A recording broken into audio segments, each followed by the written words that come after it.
Papa Kristo Negovani. Kush e vrau Papa Kristo Negovanin? Si u vra pasi ligjeroi shqip në Kish? Çfarë ka ndodhur edhe pse fshihet historia? Ishte 12 shkurti i vitit 1905 kur Papa Kristo Negovani, së bashku me të vllajën e tij, Papa Theodosin dhe 3 bashkëfshatar të tjerë, u masakruan nga andartët grek. Ai që një ndër frymëzuesit e kishës ortodokse autoqefale shqiptare, e cila do të bëhej realitet vetëm me fanolin, lirin dhe pavarësinë e vendit. Me librat shqip të sjell në Negovan hapi fshetas shkollën e parë shqipe për bashkëfshatarët e tij dhe me interesimin e tij. U dërguan vajzat e para nga Negovani në shkollën shqipe të Vashave në Korçë. Papa Kristo Negovani, më 10 shkurt të vitit 1905, organizoi një shërbes kishtare në gjuhën shqipe dhe 2 ditë më vonë u vra. Ndër veprat letrare të Papa Kristo Negovanit vlen të përmenden Histori e dhjatës së vjetër, botuar në Bukuresht në vitin 1899, Bënjate shenjtorëve dërgimtar në Sofje më 1903 e tjerë, si dhe shkroi e përktheu shqip edhe përralla e shumë vjersha me karakter didaktik. Papa Kristo Negovani lindi në Negovan, që i ri për të mbajtur ekonomikisht familjen, largohet nga fshati dhe emigron në Rumani, duke punuar si marangoz në përkantieret e ndërtimeve në Bukuresht dhe Konstancë. Pra ishte koha kur shovinizmi grek filloi të veprojë lirisht kundër të gjitha vendeve të tjera fqinj, që pengonin helenizimin mbi këtë zonë të okupuar nga Turqia në Ballkan. Gjatë qëndrimit në Rumani, librat e frashëllimve, të Naimit, Abdylit dhe të Samiut dhe të shkrimtarëve e patriotëve të tjerë të rilindjes son kombëtare, që botoheshin atë kohë, ndezën akoma më shumë ndjenjat patriotike të mësuesit Kristo. Pas Rumanisë shkoi në Athinë të Greqisë, ku arsimua edhe pas kësaj, ai u kthye në vend lindje dhe shërbeu si mësuesi Negovanit dhe i Bellkamenit, 2 vatra të qendresës shqiptare kundër egërsisë së shovinistëve grek të Megali Ides. Këto fshatra ishin të mëdhenj në atë kohë, numëronin nga 500 shtëpi secilit, të banuar në 100% me shqiptar, dhe mësuesi Dhaskali Kristo, krahas klasave në gjuhën greke, hapi edhe klasat e para e të dyta të fillores në gjuhën shqipe. Për të qenë ortodoks i mirë, predikonte ai, duhet kuptuar se çfarë duhet në Kish. Prandaj kisha në gjuhën greke nuk i shërben ortodoksisë shqiptare, predikonte ai.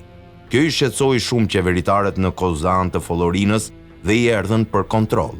Raporti i kontrollit e vlerësonte shumë nivelin e mësimdhënies nga ana metodike e pedagogjike, por e kritikonte ashpër për klasat që kishte hapur në gjuhën shqipe.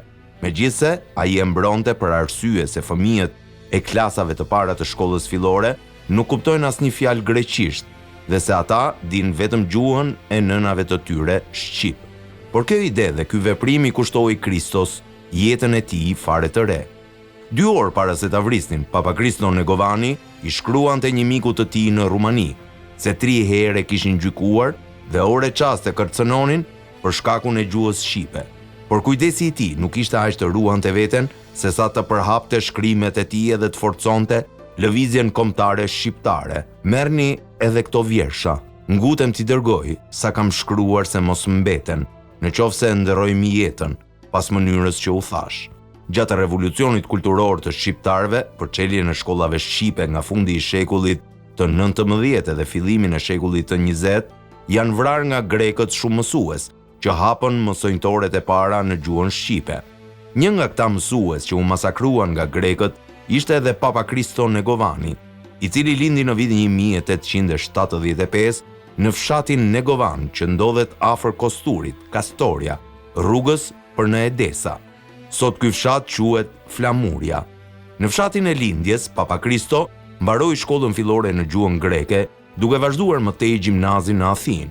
Pas 3 viteve studimesh në Athinë, ai braktis ato për arsye sepse një çet kusarësh, gjatë grabitjes së shtëpisë së tyre, i vran baban. Pasi u kthye në vend lindje, Papa Kristo filloi punë në shkollën greke të fshatit. Vitet shkonin, edhe mësues Kristo Negovani shikonte se si brezi i ri në fshat po edukohej me kulturë dhe gjuhë greke, duke humbur traditat edhe gjuhën e mëmës, shqipen. Në ato vite, greqizimi i shqiptarëve po shtrihej në të gjitha trevat që banoheshin nga popullsia shqiptare. Ky greqizim përhapej në forma të ndryshme, si në arsim, në kishë dhe në politikë administrative. Edhe pse Papa Kristo ishte i edukuar në shkollat greke, edhe pse paguaj nga shteti grek për mësimin që jepte në shkollën e fshatit, të tëra këto nuk ishin ndikuar në zemrën e tij për të dashuruar kulturën edhe gjuhën e huaj greke. Gjatë mësimit të gjuhës greke në shkollën e Katundit të tij, ai u thoshte nxënësve: "Përmbi çdo gjë, gjuha shqipe ishte ajo që duhej mësuar sa më parë."